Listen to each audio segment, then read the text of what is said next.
There's little enthusiasm for the pact between Enda Kenny's successor, Leo Varadkar, and Fianna Fáil, under Michael Martin, going into extra time. That was it right enough. 2018, the year of living dangerously. And next year could be the year when many of those dangers crystallize. Brexit loomed over everything. Yet there is only one real danger, that of a no-deal Brexit, where the UK becomes a third country with no free trade deal with the EU, or anyone else for that matter. Events are moving too quickly for a weekly column, but it is tantalizing, to put it mildly, that a withdrawal agreement was reached which would maintain peace and buy time, the very definition of political success, yet will probably not be implemented. It is possible that a couple of years of experience of the regulatory alignment under the deal, while not being in the EU, might persuade a clear majority in Britain that this was a satisfactory situation, and the final deal, still to be negotiated, don't forget, might forge closer links still. Then there would be no need for the border backstop, which is what Mrs. May has insisted all along will happen. Living dangerously as well this year were those disgruntled Remain Tories whose desire for more cake to keep and eat, in the form of closer economic links and less regulation, Norway plus Fairyland, threatens to make Boris Johnson look sensible. The pure Brexiteers believe Mrs. May, which is why they are so determined to stop this deal and make the UK a purely third country in its dealings with the EU. One shudders to think of the intervening years before that free trade deal was signed, if there is no withdrawal agreement first. Shudders were certainly in order with that Desri analysis of a no-deal exit. With agriculture subject to the heaviest tariffs under international trade rules, sales to the UK will be virtually wiped out, completely say in the case of beef.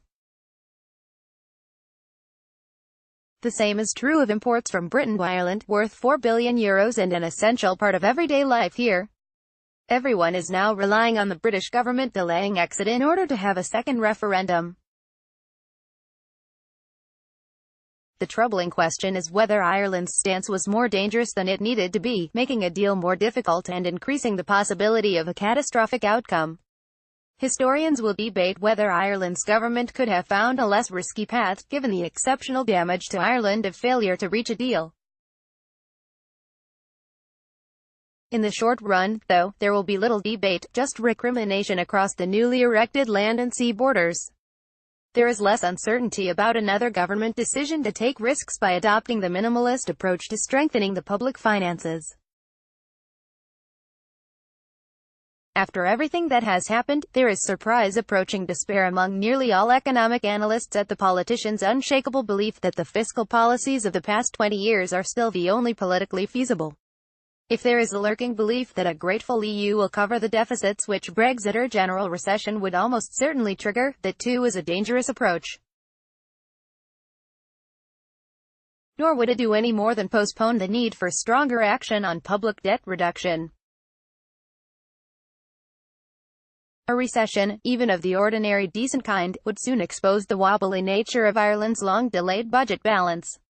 There is much talk of such a recession, with some popular pointers indicating one is on the way. Investors are particularly interested in the arrival of an inverted yield curve on interest rates, but another pointer, how often the R word is used, is also flashing amber. This may not be a financial crash like last time, but it could be a public debt crisis, of a kind previously associated with Asia and South America. There are a lot more contenders for that now. In that context, it could be argued that we are living a bit dangerously with our membership of the informal, New Hanseatic League. This group of northern EU countries, headed by the Netherlands, is attractive because it is wary of further integration and harmonization, including of taxation. But the integration which worries the group most is financial. It does not want risk-sharing on public finances. Two of the most hawkish countries when it came to Ireland's bailout, Finland and the Netherlands, are members. Ireland needs to do better than it has in the past, or risk being expelled from the league with the buttons torn off its epaulette. Into the arms of France perhaps. There are attractions there too.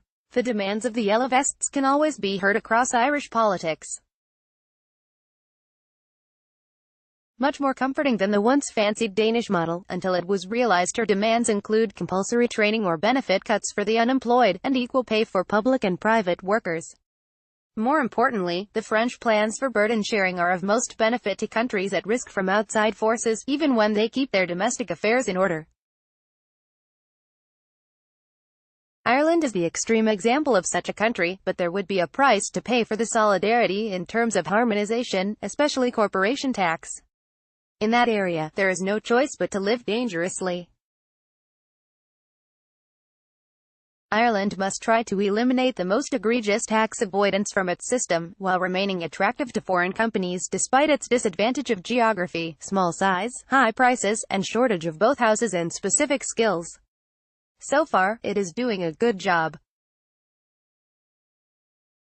There was a classic case in the October budget, with the new exit tax on capital profits taken out of the country, even if the profits have not been realized in hard cash. This was part of an EU anti-avoidance law which comes into force in 2020. Pascal Donohoe showed how keen we are, bringing the new rule into force from next month. No tax avoidance here, sir. But he imposed it at the 12.5% corporation tax rate, rather than the general 33% capital gains rate. They won't like it over there, but you have to admire it. This kind of tightrope walking will continue, but the danger may have abated somewhat.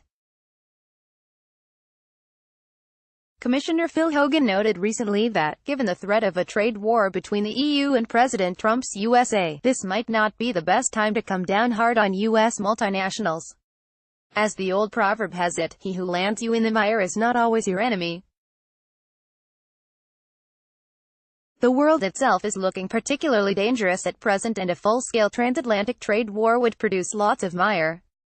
But Europe is not China, and Mr. Trump already has a record of stepping back from real brinks. Indeed, watching Europe looking harder at intra-EU trade, and musing about its paltry defense budgets, the thought occurs that, while Mr. Trump may do everything the wrong way, that does not mean he is wrong about everything. More sophisticated leaders had a decade to fix the global system which produced the Great Recession, and failed. They can hardly blame people voting for someone who promised to abolish it altogether. If he does get re-elected, it will be because, unlike his predecessors, in the US and elsewhere, at least he tried. Back home, though, we may be seeing the truth of the old adage that it is politically more dangerous to try to fix something than abolish it. There seems little enthusiasm for the new Fine Gael-Fianna Fáil agreement, whose avowed purpose is to make the next 12 months less dangerous than they probably will be. The pervasive cynicism in modern democratic politics is reflected in the view that this could not be the real reason. The parties are just afraid of an election. They are right to be afraid, and not just about elections. The list of possible crises in 2019 is an awesome one. Almost by definition, one at least of them seem bound to erupt. One of Ireland's least noticed advantages is its remarkable political stability and almost executive continuity of policy. This new grand coalition, in all but name, will be a useful reminder of that stability for the rest of the world, if things get truly nasty. Yet one senses disappointment that the national sport of choosing between Tweedledum and Tweedledee will be postponed. Perhaps we have got so used to living dangerously that we do not recognize as a rescue craft when we see one. Indo business.